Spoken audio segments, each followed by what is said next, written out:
श्री स्वामी समर्थ. आज आपण ऐकणार आहोत श्री स्वामी चरित्र सारामृतातील अध्याय 20. हा अध्याय स्वामी समर्थांच्या चरणी अर्पण करूया आणि अध्यायाला सुरुवात करूया. श्री गणेशाय नमः. जय जयाजी करुणा करा, जय जयाजी यतिवरा, भक्तजन संतापहरा, सर्वेश्वरा गुरुराया.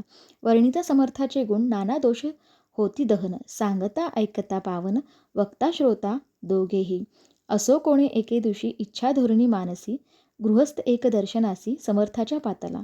करुनिया श्रीची स्तुती, माथा ठेविला शरणावरती. तेव्हा समर्थ त्याते वदती, हास्य वंदने करुनी, फकीराते देई खाना, तेणे पुरतील सर्व कामना. पक्वाने करोनी नाना, येथेच भोजन देईजे, गृहस्थे आज्ञा म्हणून केली नाना पक्वाने. फकीर बोलविले 5 जण, जेवू घातले ते आते. फकीर तृप्त होऊनी जाती, उच्छित उरले पात्रावरती. तेव्हा समर्थ आज्ञापिती, गृहस्थाते सत्वर, शेष अन्न करी ग्रहण, तुझे मनोरथ होतील पूर्ण. परी त्या गृहस्थाचे मन साशंक झाले तेधवा, म्हणे यवन याती अपवित्र, त्यांचे कैसे घेऊ उच्छिट. यतीमध्ये पावन कष्ट, कळता स्वजना गोष्ट हे, आला मनी ऐसा विचार, तो समर्थास कळला सत्वर. म्हणती हा अभाविक नर, कल्पना चित्ती याचिया, इतक्या माझी साहजिक, कोणी भ्रमिष्ट गृहस्थ एक, येऊनी स्वामी सन्मुख स्वस्थ उभा राहिला. दारिद्र्यग्रस्त झाला म्हणून भ्रमिष्ट फिरे रात्रंदिन. द्रव्य मिळावया साधन, त्याजवळे नसे परी, त्यासी देखोनी समर्थ म्हणती हे उश्चित घे त्वरित.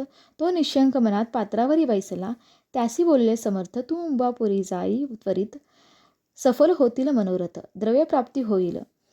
स्वामी वचनी भाव धरिला, तत्काळ मुंबईसी आला. उगाच भटको लागला, द्रव्य मिळेल म्हणून. प्रभात समय एके दिवशी गृहस्थ निघाला फिर्यासी, येऊन एका घरापाशी स्वस्थ उभा राहिला. तो घरातून एक वृद्ध बाई दार उघडोनी घाई बाहेर येऊन या पाही, गृहस्थ पडला दृष्टीसी. तिने बोलविले त्याला, आसनावरी बैसविला. 10,000च्या दिधल्या नोटा आणून सत्वर. गृहस्थ मनी आनंदला, बाई ते आशीर्वाद दिधला. द्रव्य लाभ होता आला शुद्धीवरी सत्वर. समर्थाचे वचन सत्य, गृहस्थ आली प्रचिती. वारंवार स्तुती करीत स्तोत्र गात स्वामींचे. इति श्री स्वामीचरित्र सारामृत नाना प्राकृत कथा संमत सदा ऐकून भाविक भक्त 20 अध्याय गोडहा. श्रीरस्तु शुभम भवतु. आजचा अध्याय 20 येथे पूर्ण झाला. उद्या अध्याय 21 ऐकूया. व्हिडिओ आवडल्यास लाईक, शेअर, सबस्क्राईब आणि कमेंट करायला विसरू नका. श्री स्वामी समर्थ.